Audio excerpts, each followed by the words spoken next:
Hi, and welcome to Geno's Picks, where after taking the collar last week in a video that was hilarious as it was laughable, I'm not only down to a miserable 8-12 against the spread, but an abysmal 1-7 over the past 2 weeks. At least Daddy knew to lay off New Orleans, who the past 2 weeks are 2-0 against the spread, and even have one more actual win than my stupid Bolts. I mean, I could easily have been 1-3 if not for a London cable. As in this literal cable that redirected Matt Reichert's kick this past Sunday morning at 10:45 Eastern. Not a cable you got from London in 1945 with news that someone else you were worried about got fucked in midair.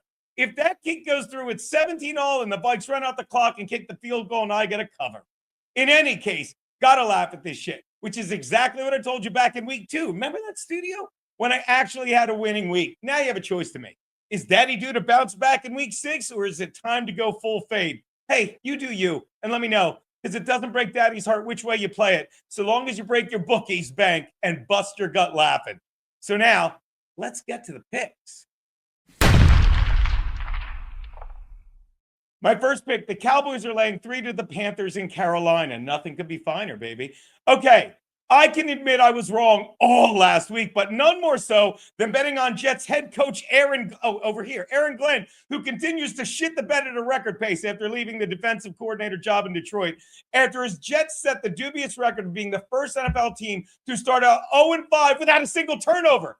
I mean, the only thing more amazing than that would be the fact that he came over for his defense. Oh, wait, yeah, but they hired the right guy because he's been using his defensive skills every Sunday in post-game pressers where he's deflecting more questions in 10 minutes at the podium than his entire team does passes in the 4 hours previous. Now, the Cowboys get another cupcake in the Panthers, who may have beaten the Dolphins last week, but that is a team that has more trouble finishing than Mark Wahlberg at the end of Boogie Nights. Now they face the Cowboys team. While I'm not willing to admit they're a good team yet, I can assure you the Panthers are not. Bryce Young has yet to prove to me he is the answer there, and believe me, he better be, because they have no one behind him. The backup is still Andy Dalton, and I can assure you they're not turning back on Bryce, because the minute the Panthers coaches put the red rifle in a game, Panthers fans are going to put a real one in their mouths. Rico Dowdell does not duplicate his performance in his return to Dallas, mostly because he's on my fantasy team. Give me Big D, and I'll lay the 3. I didn't mean it to rhyme, but it did, sick.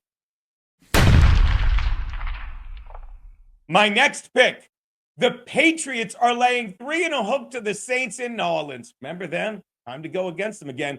Want to know the difference between the Patriots head coach Mike Vrabel and Saints head coach Kellen Moore? I'll tell you. One has led a team to 3 Super Bowls on the playing field. The other one just recently won a Super Bowl by staying out of the way off of the field.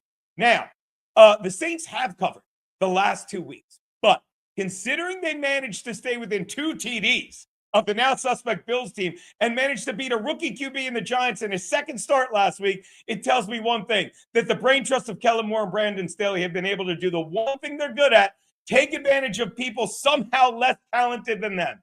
Fun fact, if you take away the 2 plays in that game, an 87-yard TD pass to Rashid Shaheed, shout out Steve, and an 86-yard fumble return, the G-men outgained the Saints by 90 yards, and they'll win the game by 2 points. You think Vrabel's going to make it that easy for them? As easy as Dable did? Okay, that's an easy question. The tough one is how Dable still has the job on this team. The only thing harder for Giants fans to watch every Sunday than their team are the Colts and Eagles highlights afterwards.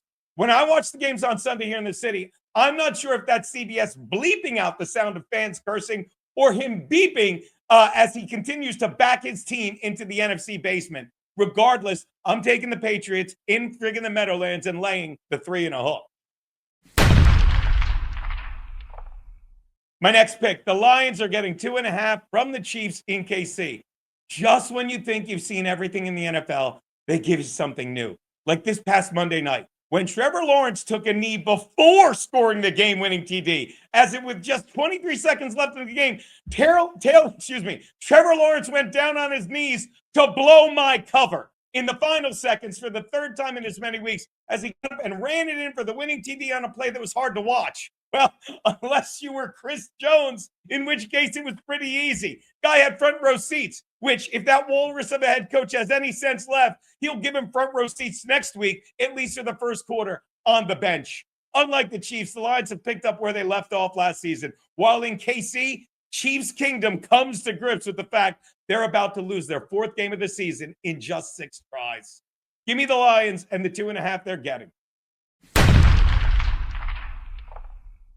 Which brings me to my double your money Monday night bet. The Bills are giving 4.5 to the Falcons in Hotlanta. Yeah, because when you're coming off a 1-7 stretch, why not correct it with 3 road favorites? Still, I may be asleep at the switch, but if falling to division rival and primetime game isn't a wake-up call like they did Sunday, I don't know what is for the Bills. They rode their momentum from their steal of a win in week 1 over the Ravens to a 4-0 record, only to be reminded they're not invincible. But don't try talking me out of the Bills in this one because I'm not convincible. It's a word. In a game that comes down to QB experience against 2 very good defenses, I'll take Josh Allen and his experience over the guy who I can assure you the Bills defense will have a hard-on for, the ATL quarterback, chasing him all day and making Penix go off half-cocked. But I waited a full month and a half for that layup. Give me the Bills and I'll lay the 4.5. Those are Geno's picks in what I think may be the studio we go with till we get a studio to go to.